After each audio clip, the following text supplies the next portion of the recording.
Well, good morning, you sexy mother hubbards. Welcome back to the alternative paper review. 3 stories a day from the UK's newspapers, from which we try to make sense of the senseless, light of your darkness, and reason with the unreasonable. Let's do this.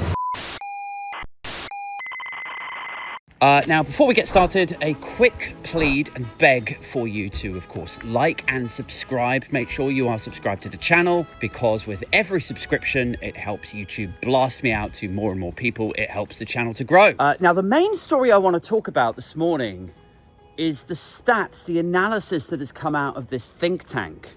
And you know it's come from a think tank. You know it's stemmed from a press release from somewhere, because it's on the front page of about 3 or 4 of the newspapers all at once, same morning. So it's nobody's scoop.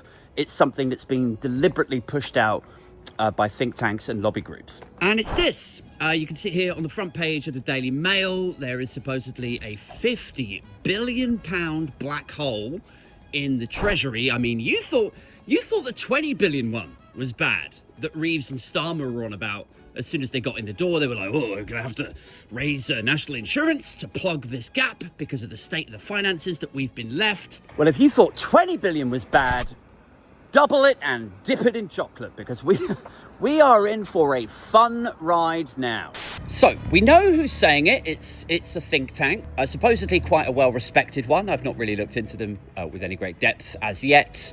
Why do they say we are missing 50 billion? Like, what is this based on? So what they're saying is, like, they've crunched the numbers and they're saying, like, with growth at the levels that they are and what they're projected to be next year, and inflation is expected to go upwards also, they're saying low productivity, a bloated welfare state, the inability to borrow at reasonable, like, sort of low interest rates.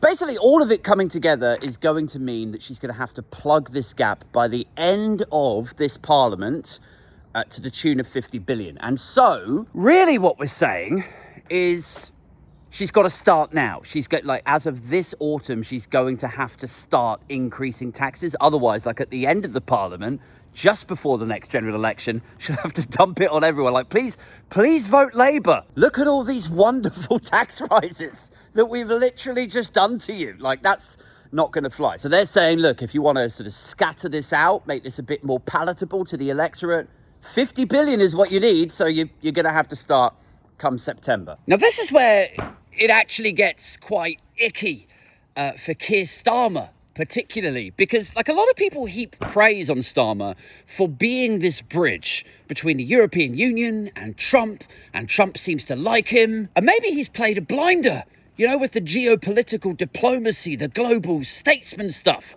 You know, Trump seems to like him. He's got a lower rate of tariffs than the European Union. So maybe Starmer is a diplomatic genius.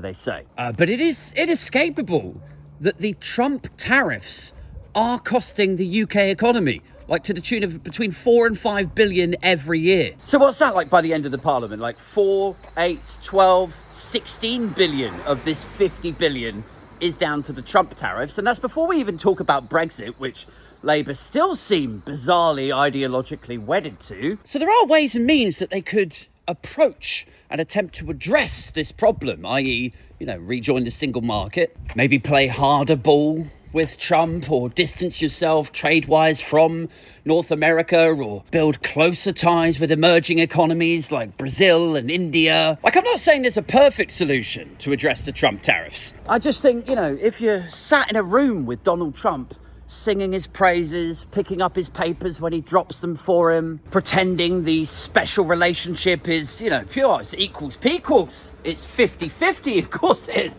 I just think, you know, if you're going to cozy up to Trump and pretend that his decision-making isn't lunacy, isn't chaotic and isn't detrimental, then you need to come up with a solution that plugs the gap for his fiscal lunacy when it costs the UK economy, whatever it is, like 12 billion?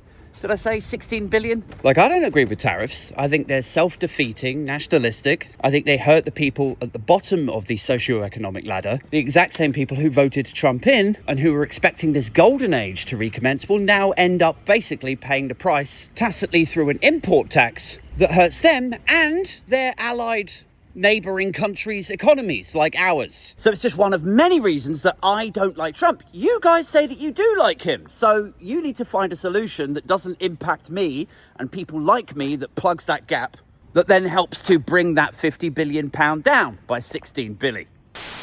I do also just want to put my my conspiracy theory tinfoil hats on for but a moment, because so much of the fiscal narrative of late has been dominated by the idea of a wealth tax, hasn't it? You know, you got your Gary Stevensons over here. A lot of my lefty liberal, centre-left or left-leaning types are like, yes, we should tax those who could afford it. You should jack up capital gains. You should tax corporations more. Let's close all of the offshore and shell company loopholes. Saddle the non-doms with as much tax. You get the idea. So you got this kind of tribe over here, and then over here you've got the sort of, the anti-wealth tax Tories. People like Kemi Badenoch, who are saying, oh, if they tax wealth, they will be taxing the exact same people who they need to provide the growth to actually avoid tax rises. Like, you need growth to get us out of this mess, and the people who could help you deliver that, you're turning them off, you're turning them away. Which I don't personally believe that is the case. I think rich people can be just as compassionate and left-leaning and want to contribute more, just as the same as the rest of us, right? And we've been over this many, many times in recent weeks, that the stats show that the rich are not actually leaving. Most, by the tune of I think it's 99.8% of the super wealthy are not leaving. They're remaining here. They're happy to contribute more. So there's that. But disinformation aside, the messaging of if you tax people more, you will stump growth. That messaging, Kemi, that might land a little bit better if the Tories themselves hadn't jacked up taxes by 20 times in the last parliament and increased the tax burden by the highest amount, the quickest, the fastest in history in the last parliament alone. But I do wonder if, because this topic of a wealth tax was beginning to gather speed, I wonder if now this big £50 billion figure, these scary headlines, this huge black hole that Rachel Reeves is going to have to find the money to fill. Like, I don't want to go all tinfoil hat, but I do wonder if this could be a part of a wider narrative where they want us to believe, like, oh, okay, well, it's just too big for a wealth tax would never plug this gap. So I guess we've got no choice then. There's no alternative. Yeah, we'll just have to tax everybody then, won't we?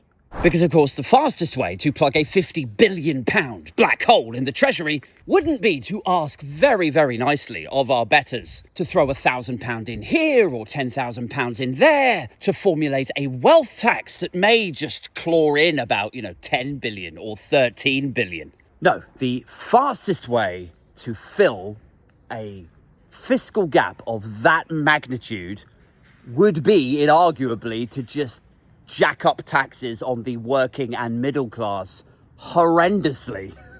Very quick. I wonder if that's the narrative. Is that the conclusion that we're supposed to come away with? It's like, oh, this is too big for a wealth tax would never fix this. Prince Andrew's a nonce-burger. Elsewhere on Fleet Street, Katie Price has had some sort of rift with a princess. Has she? Right. Okay. Gary Lineker is back on the box. He'll be hosting a new ITV show on Saturday nights. Right. Is he? Okay. Good stuff. I mean, I don't even really like football, but still rather that than Strictly. And probably have fewer sexual harassment cases too. And finally to the Telegraph, where sweet, sweet wordless mannequin Kate is offering help to parents. Is she? Oh, good. Good stuff, yeah. How many nannies has she got again? I believe it's 12. 12 and then 5 house staff, 2 butlers and 4 PAs. Right. And is she gonna lend them out to anyone? Is she? No, she's not. All right, okay. Good. Is she campaigning to socialise childcare? No. Also no. All right, okay. What's she doing? She's inviting them for a walk around the castle, is she? No. Of course not. No. She's not having any of you filthy fucking vagrants, you plebs. You povers, oiling and tarring her precious rugs, walking around her house. No. She's releasing a series of videos. Well, whoop-de fucking do. Me too, by the way. I am releasing a series of videos. Like this one. Sign up to the Patreon. It starts at only £1 a month. Peace.